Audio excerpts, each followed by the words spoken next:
2025 itu udah mau berakhir ya. Ini per video ini di shoot ini tanggal 16 sekarang ya. Jadi sekitar ya 2 mingguan lagi, 2 minggu lebih 1 hari ya.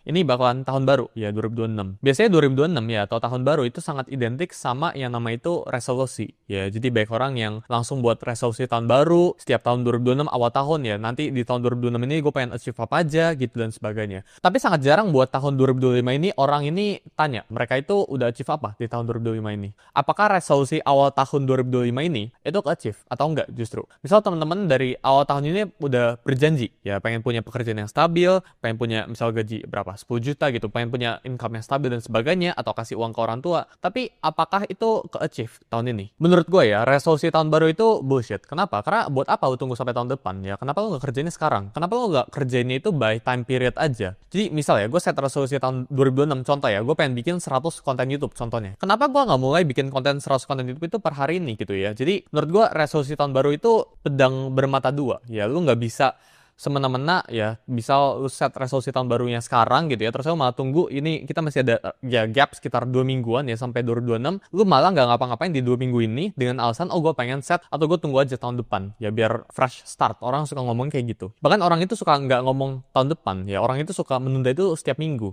ya. Jadi misal mereka itu harus kerjain kerjaan minggu ini ya, misal udah di hari Sabtu atau Minggu, tapi mereka suka tunda itu ke hari Senin ya, atau Selasa ya. Jadi menurut gua set goals ya itu harus benar. Dan ya menurut gua goals ya atau resolusi itu bisa jadi suatu jebakan ya buat teman-teman yang nggak manfaatin ini dengan baik gitu ya. Justru bisa jadi hal yang buruk ya buat teman-teman yang nggak manfaatin goals atau resolusi ini. Menurut gua ya kompetisi terberat ya di hidup kita itu bukan orang lain, bukan teman kalian ya, atau bukan kompetitor brand A atau B gitu ya. Tapi menurut gua kompetisi terberat itu diri kita sendiri. Sama kayak misalnya temen-temen itu trading ya. Trading itu the biggest enemy dalam trading ya. Musuh terbesar dalam trading itu bukan marketnya, tapi diri kita sendiri alias psikologi kita gitu ya. Jadi yang paling sulit dalam trading ya itu bukan analisanya, tapi di saat lu pengen ngeklik itu psikologinya ya. Paling sulit dalam trading itu bukan market ya, tapi psikologinya dalam lu mengelola. Karena ketika teman-teman ini pengen cari untung di market, pasti teman-teman ini ngalamin yang namanya itu drawdown, dan di saat drawdown itulah teman-teman itu ketes. Gue percaya ya, market ya dan resolusi tahun baru atau dengan ya kita self development ini suatu hal yang sama. Musuh terberat kita tiap tahun itu diri kita sendiri. Apakah kita lebih baik dari kita yang tahun lalu? Apakah Suli tahun sekarang 2025 ini lebih baik daripada Suli tahun 2024? Apakah lebih baik dari 2023 dan sebagainya ya? Teman-teman itu harus tanyakan seperti itu. Ya sekarang lu self reflect ke diri lu ya. Apakah gua yang sekarang ini lebih baik daripada gua tahun 2005 awal? Januari 1 2005 versus misal sekarang ya 31 Desember 2025. Apakah gua lebih baik? Apa yang berubah dari hidup gua? Itu lu harus catat